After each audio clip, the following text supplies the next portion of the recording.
Former Trump White House chief strategist, executive chairman, Breitbart News. Mr. Bannon, where were you 1 year ago tonight? I was with the president in the war room on the 14th floor of our campaign headquarters, and then went up to the residence when I got closer to victory. All right, let me ask you about yesterday, because you have been very outspoken. You're tired of weak Republicans, but more importantly, they're trying to say last night was a referendum on Donald Trump. True or false? Well, it's definitely false. I think what we had is an establishment candidate.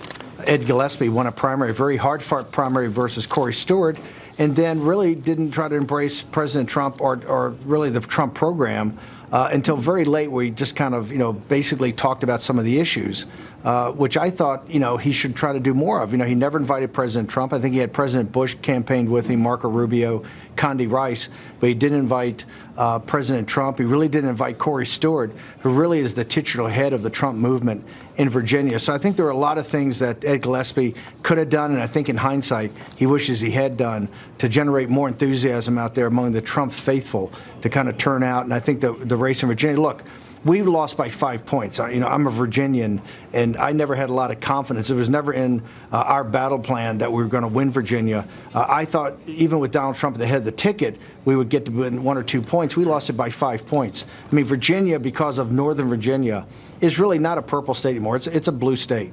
When Donald Trump wins 304 electoral votes and wins states like Wisconsin, Michigan, Pennsylvania, Ohio, Iowa, and comes within 1 point of Minnesota, when he loses Virginia by 5 points, it shows you how blue it is. So, yeah, what do you make so of the revelation? Gillespie needed to embrace Trump much more. Now we know that the fix was in. Trump was right.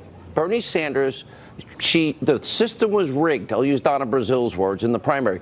She also tried to fix the general election, though, because now we know Clinton herself paid for the phony Russian dossier that others was spreading around, all these lies, Russian lies that she paid for. The fix was in there. The fix was in Comey rights or exoneration before he ever did an investigation. The fix was in on the tarmac when Bill Clinton met with Loretta Lynch. There's a lot of fixing that Clinton is involved in. Your reaction after the fact? Well, at GAI, an organization I was the chairman of, we did the Clinton Cash Book and actually drilled down on Uranium One to find out all the nefarious activities around that we hope that Grassley's Judiciary Committee and eventually the Attorney General, Sessions, I hope he appoints a special counsel, a special prosecutor to go after that.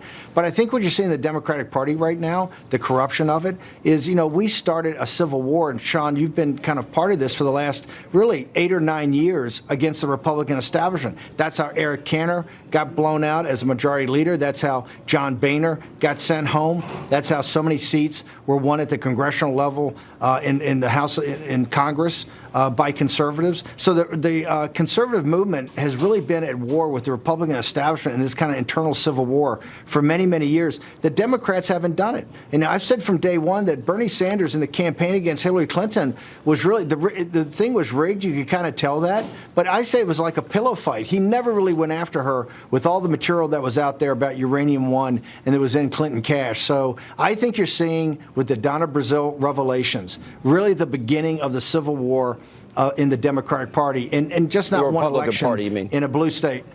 No, a civil war in the Democratic Party. I think they're going to start. I think that's starting tonight. I think it started last night. And even one election victory in a blue state like Virginia is not going to be able to gloss over that. I think you're going to see Democrats in the progressive left really go after the Wall Street cronies of Clinton that control the Democratic Party. And I think they're going to have a lot of division in the Democratic Party in the years to come. All right, stay right there. We'll have more with Steve Bannon right after this.